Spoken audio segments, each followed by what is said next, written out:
මාත් ඔයා ගැන හොයන්න ගත්ත හින්දා තමයි. එයා මේ පරුවේ බලා කියාගෙන ඉන්න අහිංසක. එයාට හැමදේම තේරුණා. ඒක නෙවෙයි. ඔයා කොච්චර කාලයක් තිස්සේ මේවා කරනවද? අනේ පද්ධතියක් හැදුවා. තව මම මේ තොප්පිය දාගෙන හිටියා. මම හිත හදුවනම් හරි. යෝ මෙතන ඕනේ හොඳ විවේකයක්.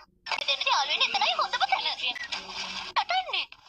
ඉතින් හුලන් ටිකක් වද්දගෙන එනේ. අපොයි වෙනස් වෙන්න. මම එක පිටින්. ඒක කතා කරන්න මට බෑ. අනික මට අවුල් වෙලා ඇති. ඔයා ලවලා හිත හදලා ඔයා දැන් එන ගම. ඔව් මට හොඳට මතකයි ඔය කිනවලු තමයි. ඔයාට හිතෙන්නේ නැති යාට ආව ගැලපෙන්නේ නැහැ කියලා. ඉන්නම ඉස්සර ඉඳන් හොඳම යාළුවෝ. ඉතින් තරහ වෙන්නේ නැත්තම් මම ඔයාට පොඩි දෙයක් කියන්නද? කරගන්න. උඩ හොඳට හිරු එළියක් තියෙනවා. එයා පනිනවා. ස්ලෝ මෝෂන් එකේ තමයි ඩෑෂ්. ඒක තමයි කියන්නේ අපි දෙන්නටම හොඳයි. මොකද එයා ඒකට හොඳට කලින් එයාට එක කටින් අල්ල ගන්න. කොහොම ටිකක් ඉන්නවද කොබෙල්? ඔව් අනේ මං අරන් යනවා. කඩවසම්ද කියලා බලන්න කණේ ස්විම් කරනලා. කොහමද? මං ක්ලැච් බයිට හැදිච්ච ගෑනු ළමෙක්.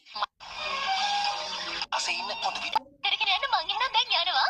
හොඳම පරිවිය. යක් හදලා දෙයි.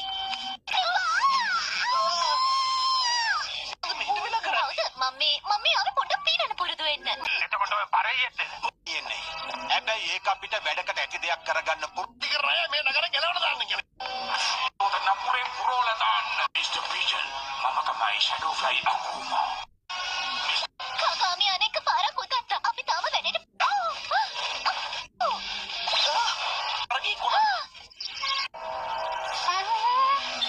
කලින් කරපු හැම මෙහෙයුමකම උත්තර මගේ ළඟමනේ තිබිලා තියෙනවා.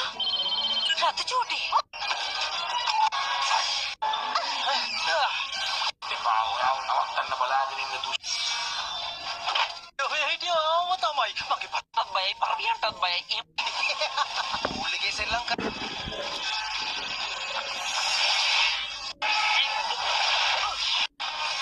මෙන්න කිනා. මේක සතුටක් ඉදිරියෙන් කොහේ අහුනේ අන්තිම පාරට කියලා කියන්න පුළුවන් නම් කොච්චර හොඳද ඒ උනා. නේද ඔයාගේ කලින් බලේ නැති වෙන්නේ නෑනේ. මොකද්ද? ආයෙමත් කවදාවත් අපිට දුෂ්ටයෝ වෙන්න ඕන වෙන එකක් නෑ. යාර හදවත ගැහෙනවා නැගේ හිරි වැටෙනවා. පාඩම් නේද? එයාගේ හොඳ වයිදි හරිම ලස්සනයි නේ. දුන්නනේ. ගන්න.